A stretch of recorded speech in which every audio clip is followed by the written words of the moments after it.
Hello friends, welcome है आप सभी का आपके इस कृष्णा आर्ट्स एजुकेशन चैनल में, जो केवल और केवल बोर्ड एग्जाम की तैयारी करवाने के लिए बनी है।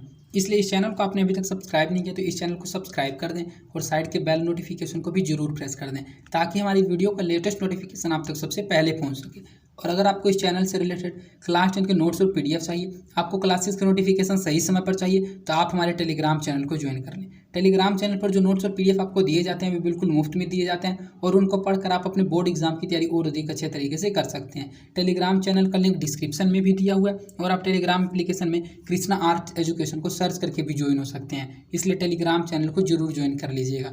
तो चलिए आज के इस वीडियो में आगे की ओर बढ़ते हैं। आज हम आपको इस वीडियो में कक्षा 10 का संस्कृत प्यूसम द्वितीय भाग का 7वां पाठ नीति श्लोका का सब्जेक्टिव क्वेश्चन करवाने वाले हैं। अर्थात आज हम आपको नीति श्लोका पाठ का लघु उत्तरीय प्रश्नोत्तर पढ़ाने वाले हैं। और अगर आपको कक्षा 10 के संस्कृत के प्यूसम द्वितीय भाग के किसी अन्य पाठ के वस्तुनिष्ठ प्रश्नोत्तर, लघु उत्तरीय प्रश्नोत्तर या फिर उस पाठ के हिंदी अर्थ के वीडियो को देखना चाहते हैं, तो आप डिस्क्रिप्शन में दिए गए लिंक संस्कृत संपूर्ण हिंदी अर्थ, वस्तुनिष्ठ प्रश्नोत्तर और लघु उत्तरीय प्रश्नोत्तर 2023 के प्लेलिस्ट में जाकर किसी भी पाठ की किसी भी वीडियो को आसानी से देख सकते हैं। तो चलिए बिना देर करते हुए इस वीडियो में आपको नीति श्लोका पाठ का लघु उत्तरीय प्रश्नोत्तर पढ़ाते हुए चलते हैं। आपको करना क्या, सिर्फ इस वीडियो में लास्ट तक बनी हुई रहना है। मेरी सभी बातों को माइंड कंसंट्रेट करके समझते हुए चलना है। मेरी कोशिश यही रहेगी कि इस वीडियो में हम आपको सभी क्वेश्चन अच्छे से समझा दें और याद करवा दें।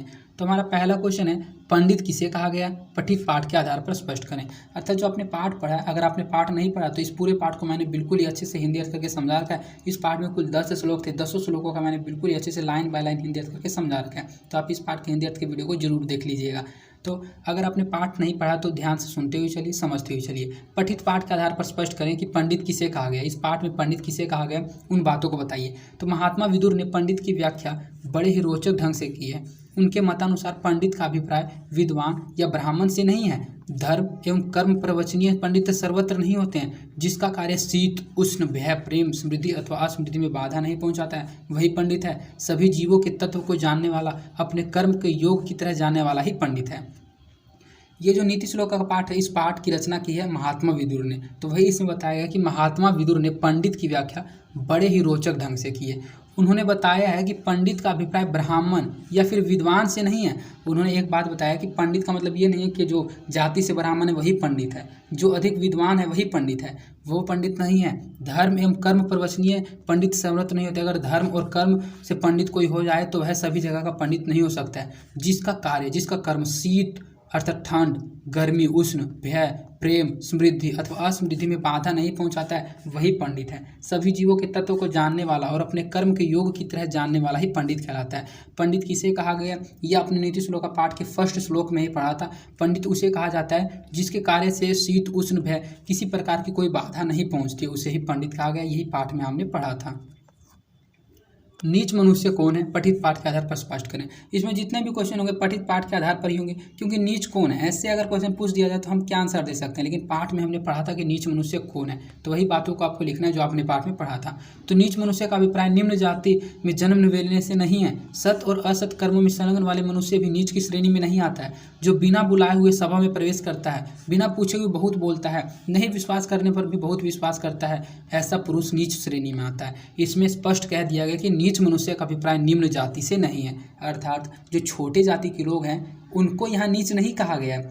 उनको आजकल भारत में लोकतंत्र शासन चलता है, अर्थात सभी समान है। तो वहाँ नीच जो शब्द है, इसको कई बच्चे सोचते होंगे कि जो नीच शब्द है वह छोटे जाति के लिए प्रयोग किया जा रहा है, लेकिन ये जो नीच मनुष्य उसका अभिप्राय निम्न जाति में जन्म लेने वाले से नहीं है, अर्थात छोटे जातियों से नहीं है। इसका इसमें बताया गया कि सत और असत कर्म में संलग्न मनुष्य के नीच की श्रेणी में नहीं आता है। जो बिना बुलाए, अब बताया जा रहा है कि नीच मनुष्य कौन है, वैसा व्यक्ति जो बिना बुलाए सभा में प्रवेश करता है। अर्थात किसी प्रकार का कोई सभा हो रहा है और उसमें कोई व्यक्ति को ना बुलाया जाए और वह प्रवेश कर जाता है, बिना कुछ पूछे वह बहुत बोलता है। अर्थात उससे कोई कुछ ना भी पूछे लेकिन वह फिर भी अपने आप ही बोलता है और जिस पर विश्वास नहीं किया जाए उस पर विश्वास करता है। तो ऐसे मनुष्य को नीच श्रेणी में रखा जाता है। अर्थात ऐसे ही पुरुषों को नीच कहा गया इस पाठ में। नीति श्लोक का पाठ का 5 वाक्यों में परिचय दें। अर्थात इस नीति श्लोक का पाठ में आपने क्या क्या पढ़ा, उन सभी बातों को सिर्फ 5 वाक्यों में बताएं। तो इस पाठ में व्यास रचित व्यास रचित नहीं होना चाहिए था, यहाँ विदुर रचित होना चाहिए था। ये जो पाठ है उसकी रचना की है विदुर ने, तो इस पाठ में विदुर रचित व्यास रचित महाभारत है। वो महाभारत की रचना व्यास ने की है, तो ये सही है। रामायण की रचना वाल्मीकि ने की है, महाभारत की रचना व्यास ने की है, और नीति श्लोका पाठ की रचना की है विदुर ने। तो ये आपको अच्छे से याद रखना, यहाँ व्यास ही होगा। इस पाठ में व्यास रचित महाभारत के उद्योग पर्व के अंतर्गत 8 अध्यायों की प्रसिद्धि विदुर नीति के संकलित 10 श्लोक हैं। अर्थात इस पाठ में आपने पढ़ा था जो कि विदुर नीति से संकलित हैं और 10 श्लोक हैं, 10 श्लोकों का आपने पढ़ा था। महाभारत युद्ध के आरंभ में धृतराष्ट्र ने अपनी चित्त शांति के लिए विदुर से परामर्श किया था। विदुर ने उन्हें स्वार्थपरक नीति त्याग कर राजनीति के शाश्वत परम आर्थिक उपदेश दिए थे। इन्हें विदुर नीति कहते हैं। इन श्लोकों में विदुर के अमूल्य उपदेश भरे हुए हैं। नीति श्लोक का पाठ का 5 वाक्यों में परिचय देने के लिए अगर आपको कहा जाए तो ये जरूरी नहीं है कि आपको इन्हीं सभी लाइनों को लिखना है, आपको इसी क्वेश्चन के आंसर को अच्छे से रट के याद करना है। सिर्फ आप पाठ को अच्छे से पढ़े हुए रहिएगा। अपने पाठ में जो जो पढ़ा था, सत्य की रक्षा धर्म से होती है, जो धर्म की रक्षा सत्य से होती है, विद्या की रक्षा योग से होती है, उन सभी बातों को अगर आप लिख देते हैं तो वो भी आपका पाठ का परिचय ही हो जाएगा। ये थोड़ा स्ट्रिक्ट आंसर मैंने लिख दिया है जिससे आपको समझने में आसानी हो, लेकिन पाठ का परिचय आप अपने लैंग्वेज के अनुसार भी लिख सकते हैं। इस पाठ में व्यास रचित महाभारत के उद्योग पर्व के अंतर्गत 8 अध्यायों की प्रसिद्धि विदुर नीति से संकलित 10 श्लोकों को लिए गए नीति श्लोक का पाठ में।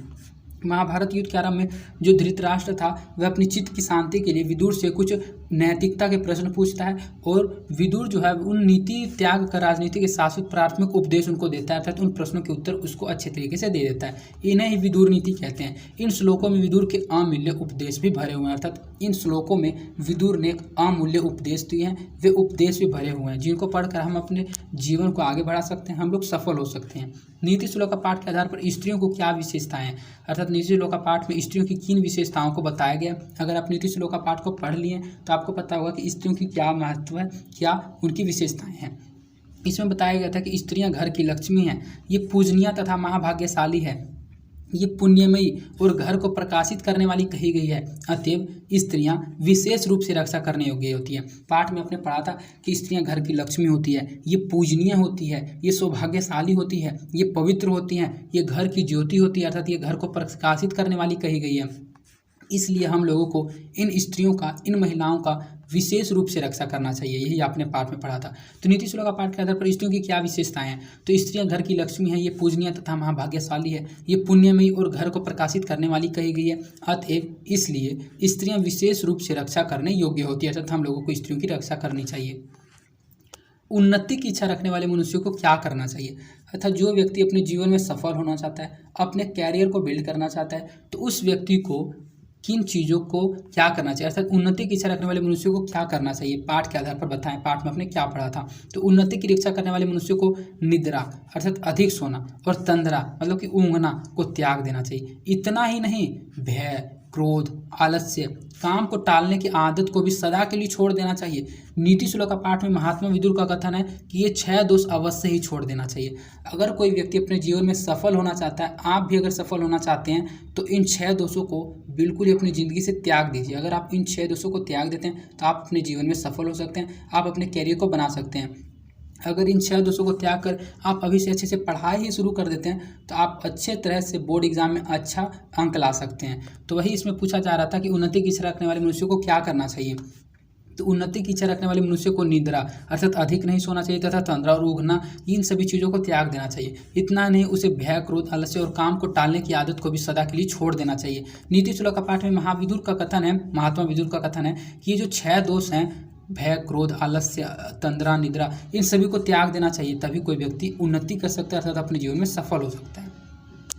नीति श्लोक का पाठ के आधार पर सुलभ और दुर्लभ कौन है, सदा प्रिय बोलने वाले अर्थात जो अच्छा लगे वही बोलने वाले मनुष्य सुलभ हैं। अप्रिय और जीवन में सही मार्ग ले जाने वाले, वचन बोलने वाले तथा कम सुनने वाले मनुष्य दोनों ही प्राय दुर्लभ हैं। अर्थात इसमें पूछा यह जा रहा है कि नीति श्लोक का पाठ के आधार पर आपने किन लोगों को सुलभ पढ़ा था और किन को दुर्लभ पढ़ा था। तो सदा प्रिय बोलने वाले अर्थात सदा अच्छा बोलने वाले, अर्थात जो अच्छा लगे वही बोलने वाले मनुष्य सुलभ होते हैं। अप्रिय और जीवन में सही मार्ग पर ले जाने वाले, जो हम लोगों को अप्रिय होते हैं लेकिन जीवन में सही मार्ग पर ले जाने वाले होते हैं, सही वचन बोलने वाले होते हैं तथा सुनने वाले होते हैं, उन मनुष्यों को अर्थात इन दोनों प्रकार के मनुष्यों को दुर्लभ यहाँ कहा गया नीति श्लोक का पाठ में।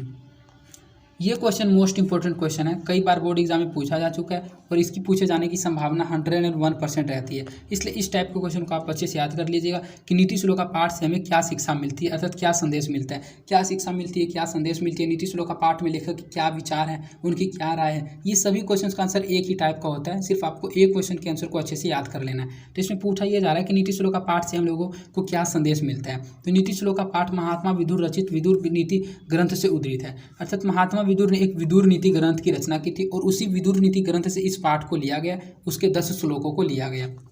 इस ग्रंथ में महाभारत तथा भगवद गीता में समान चित्त को शांत करने वाला आध्यात्मिक श्लोक है। इन श्लोकों में जीवन के यथार्थ पक्ष का वर्णन किया गया। इससे संदेश मिलता है कि सत्य ही सर्वश्रेष्ठ है, सत्य मार्ग से कदापि विचलित नहीं होना चाहिए। इस पाठ से हम लोगों को संदेश मिलता है कि सत्य ही सर्वश्रेष्ठ है, हम लोगों को सत्य के मार्ग से कदापि विचलित नहीं होना चाहिए। ये जो पाठ है ये महात्मा विदुर के रचित विदुर नीति ग्रंथ से लिया गया। इस ग्रंथ में महाभारत तथा भगवद गीता के समान ही मन को शांत करने के लिए, चित्त को शांत करने के लिए कुछ आध्यात्मिक श्लोक हैं। नीति श्लोक का पाठ से हमें क्या शिक्षा मिलती है, इसका भी आंसर जो आपने इससे पहले वाले क्वेश्चन में पढ़ा वही आप लिख सकते हैं या उससे रिलेटेड लिख सकते हैं, क्योंकि पाठ से क्या संदेश मिलता है या फिर पाठ से क्या शिक्षा मिलती है, दोनों का मतलब एक ही होता है, दोनों का अर्थ एक ही होता है। विदुर नीति ग्रंथ नीति श्लोका से पाठ उद्धृत है, अर्थात विदुर नीति ग्रंथ से नीति श्लोक का पाठ को लिया गया है। इसमें महात्मा विदुर मन को शांत करने के लिए कुछ श्लोक लिखे हैं। इन श्लोकों से हमें शिक्षा मिलती है कि सांसारिक सुख क्षणिक और आध्यात्मिक सुख स्थायी होती है। अर्थात इन श्लोकों को जो आपने पढ़ा है, इन श्लोकों से सबसे पहले हमको एक बात पता चलता है कि जो सांसारिक सुख है वह कुछ समय के लिए होता है, क्षणिक होता है, लेकिन जो आध्यात्मिक सुख होता है वह स्थायी होता है, अर्थात परमानेंट होता है। सुंदर आचरण से हम बुरे आचरण को समाप्त कर सकते हैं, काम क्रोध और लोभ और मोह को नष्ट करके नर्क गमन से बच सकते हैं। अर्थात नर्क के कुल 3 द्वार हैं, काम क्रोध लोभ, इन तीनों को अगर हम लोग त्याग देते हैं तो हम लोग नर्क के द्वार से बच सकते हैं, अर्थात नर्क में जाने से बच सकते हैं। तो नीति श्लोक का पाठ से हम लोगों को यही शिक्षा मिलती है कि सबसे पहले तो आपको ये बताना है ये पाठ कहाँ से लिया गया। तो विदुर नीति ग्रंथ से नीति श्लोक का पाठ लिया गया। इसमें महात्मा विदुर मन को शांत करने के लिए कुछ श्लोक लिखे। इन श्लोकों से हमें शिक्षा मिलती है कि सांसारिक सुख क्षणिक और आध्यात्मिक सुख स्थायी होता है। सुंदर आचरण से हम बुरे आचरण को समाप्त कर सकते हैं, काम क्रोध लोभ इसको नष्ट करके हम नर्क के गमन से बच सकते हैं, अर्थात नर्क के द्वार से बच सकते हैं।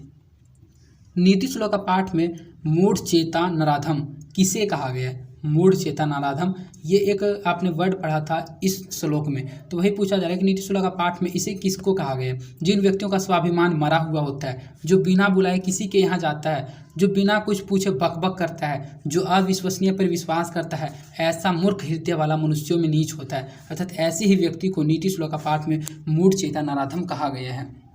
इससे पहले इसी से रिलेटेड एक क्वेश्चन आपने और पढ़ा था कि नीति श्लोक का पाठ में नीच किसे कहा गया। तो मैंने आपको बताया था कि नीच यहाँ जाति के आधार पर नहीं कहा गया कि जो छोटे जाति के लोग हैं उसको नीच कहा गया। नीच उसे कहा गया जो कि बिना बुलाए तो पहले आ जाता है, सभा में घुस जाता है, बिना कुछ पूछे बकबक करता है, बहुत अधिक बोलता है, जिस पर विश्वास नहीं किया जाना चाहिए, अर्थात अविश्वसनीय पर विश्वास करता है। ऐसा जो मुख्य हृदय वाला मनुष्य होता है वही नीच होता है।